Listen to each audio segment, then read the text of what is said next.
Hello everyone, my name is Jason. I am an ISFP. You are watching my ISFP journey. Thank you so much for watching. Do please subscribe. I'm really close to hitting 200 subscribers, so could you guys please be so kind as to subscribe and push me over that little milestone, which would be kind of neat. I would really appreciate it if you did. So this video that I'm going to be talking about here is something that really could apply to, I think this could apply to every personality type, no matter what or who you are. But it's something that came to me as sort of a realization in a moment of stress some months ago. And then I recently saw someone else talking about the exact same thing and using the same wording that I had used in that moment of stress some months ago. And I just found that to be helpful and fascinating that two people would think of this concept, myself and someone else that I respect would think of this concept.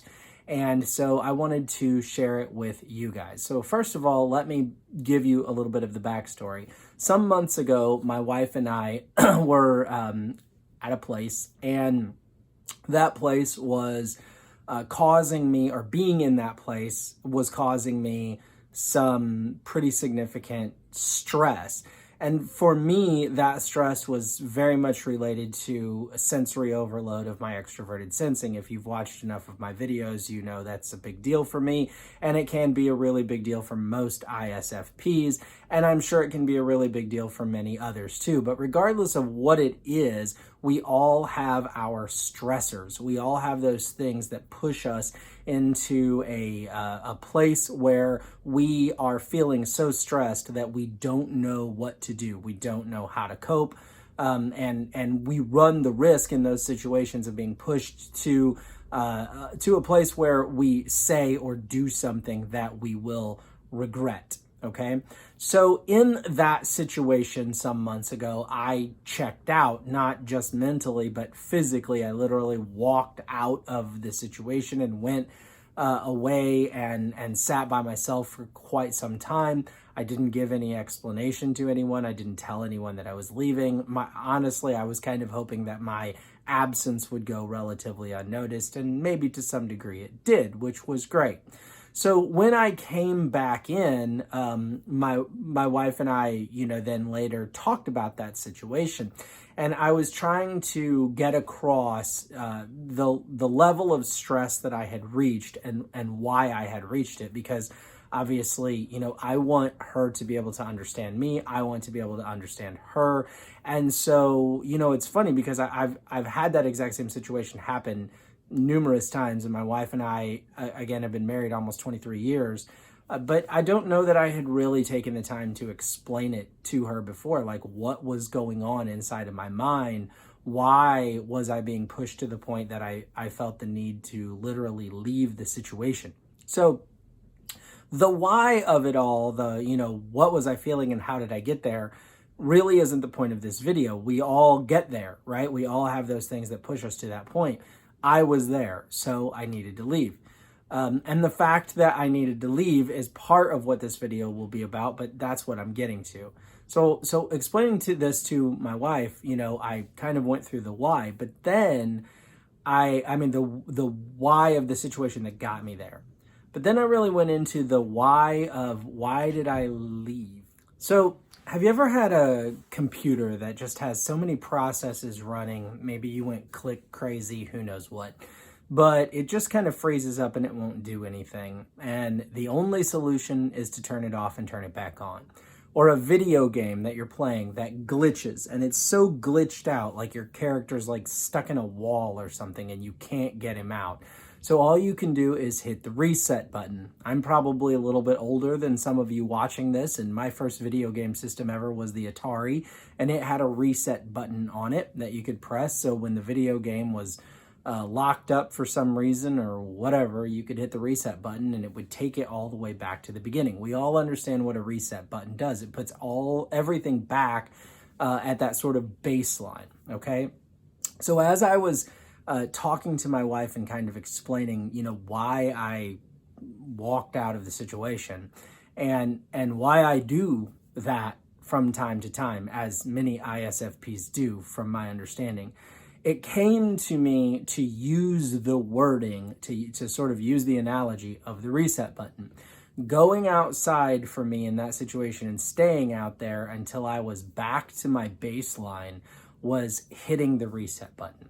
Now, whenever you begin to feel those emotions or that anger or that whatever it is that overwhelms you, and however you would describe the way you feel, if you don't find a way to hit the reset button, you're going to probably be brought to the point where you're going to say or do something that you wish you hadn't said or done.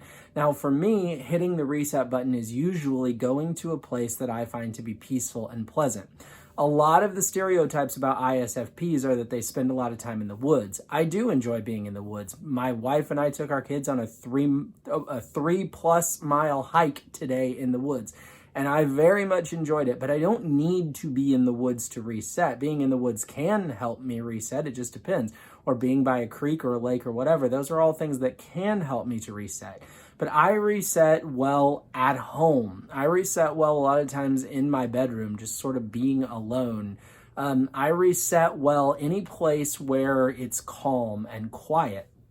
But the way that you reset is different, probably. You know, we all have our different ways that to reset. For some of you, it might be going shopping. For others of you, it might be playing a video game. It might be reading a book. You know, it might be taking a bath. It really doesn't matter what your reset is.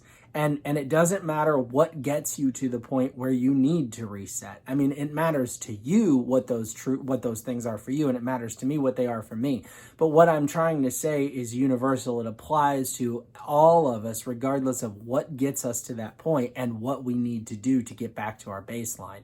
But here's what I want to say to you, really, a few things. One, know yourself. Be aware of what it is that pushes you to the point where you, if you don't deal with it or get out of it, will say or do something you'll regret. Know yourself. Second of all, if there's someone in your life that matters to you, if your relationship with another human being matters to you, make sure that you make that person aware of the stressors that will push you to that point, so they're not caught off guard or surprised when they see you get to that point, because they'll be able to recognize that those stressors are assaulting you just as you're being assaulted by them if they're there seeing the whole thing play out. Know that person's stressors, because they're going to have theirs too. And if you care about them, you want to know when they're getting pushed, when they're getting moved to that point, and you might be able to intervene in some way and help prevent that so they don't get pushed to that point. Know what your reset button is. We all have a different reset button. Like I said, for me, it's being alone, being in a calm, quiet environment, a peaceful area, one that's very clean, right? My stressors tend to be very physical, sensory issues. So when the physical, sensory world around me is not pleasant, or it's an assault on me, that usually is it's not my only stressor, but it's my biggest stressor, and it'll push me to that point where if I'm not careful, I'm going to say or do something stupid, and so that's when I need to reset. I need to know what helps me reset, but I also need to make sure that the people in my life who care about me know what helps me reset, so they're not caught off guard when I all of a sudden, vanish, right? Because ISFPs are very much known for vanishing. I think the reason a lot of us vanish as ISFPs is because we need to reset. Our stressors are being pounded on by the physical world, and we have to go somewhere where we can reset. Know the reset button of the people that you care about. So when you see them really doing whatever it is that needs to be done to press their own reset button, you recognize that and you say, oh, okay, well, you know what? I'm going to have patience with this person. I'm going to be understanding with this person. I'm going to, not make this person feel bad that he or she is pressing his or her own reset button, because clearly they need to. Otherwise, those stressors are going to build up and they're going to say or do something that they will regret. Okay, so I think it's very important that we not be ashamed or embarrassed of the fact that we get stressed to the point that we need to reset. Every human being does. If you think that that's true of you and you're alone in that, you're not alone. everybody gets pushed to that point. The reason that maybe sometimes I think we feel alone is because our stressors are very different. The things that stress me do not stress my wife, and the things that stress her do not tend to stress me. And so it can feel alone sometimes if you don't vocalize that so that the people who care about you will understand. And if you also don't occasionally connect with other people who have the same stressors. And I think it can be, in some cases, it can be embarrassing, or we can feel shame about resetting because the way that we reset might not be normal to somebody else, right? I mean, the extroverted deciders, right? The extroverted judgers, the EJs out there, they might not, and I don't know, I'm not saying this. I have not asked any of the EJs that I know, and I do know quite a few.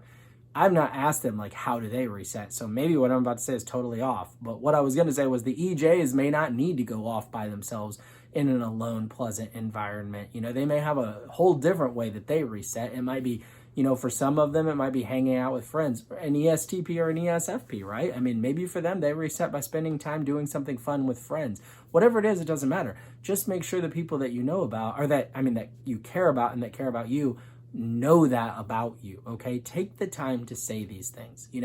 One thing, I may not be all that super wise, and I may not have all that much to offer in the world of wisdom, but let me say this. For those of you who have been in, married or in a relationship for a significantly shorter period of time than I have, because again, my wife and I have been married almost 23 years, I do have this to offer you. You can wait 23 years to try to work through these issues. But you shouldn't, because a lot of these issues, if you'll work through them at year 1 and 2 and 3, the next 20 years will just, they'll be that much better. Not that, the 23 years of my marriage have been fantastic in many ways, but they could have been better if I had really thought to express the things that I'm saying on this video and ask my wife the same things from her. What are your stressors? What are the signs that you need to reset? And of course, you do learn those things about people along the way, but sometimes it's better to just ask, when you need to reset, what does that look like for you? What do you need to do to reset? And if you care about somebody, you can try to reduce those stressors and help them reset and not judge them also for resetting. I could see a person who doesn't go off by themselves to reset looking at me and going, what's your problem? Why do you just disappear? Why do you always have to go, not always, but why do you go off in the bedroom all by yourself? Or why do you do this or that, right? And then I could be made to feel guilty, which might push me to not want to do the very thing I need to do to reset because I don't want to be judged for it. And then by not resetting, get stressed that much more, and it can be a vicious circle. So anyway, this whole concept of resetting was something that I had voiced to my wife in that conversation, and I had never really thought of it in those terms before. I found those terms to be very useful. And then the other day I was watching videos of some people that I very, very much respect, and they had this video that was talking about resetting, and I was like, oh, that's fascinating. So I watched it, and it said a lot of the things that I'm saying here, the things that I thought already and had expressed in that conversation with my wife, and I just wanted to share that with any of you in case it might be helpful to you. Maybe it's not, but if this was helpful to you in any way, would you please take the time to hit the like button? I would really appreciate that. And again, please subscribe. I know that a huge portion of the people who are watching these videos are not subscribed, and that's fine. That's cool. I'm so thankful that you're watching these videos, but it would really mean a lot to me if you would subscribe. That would be really cool. Thank you so much for watching.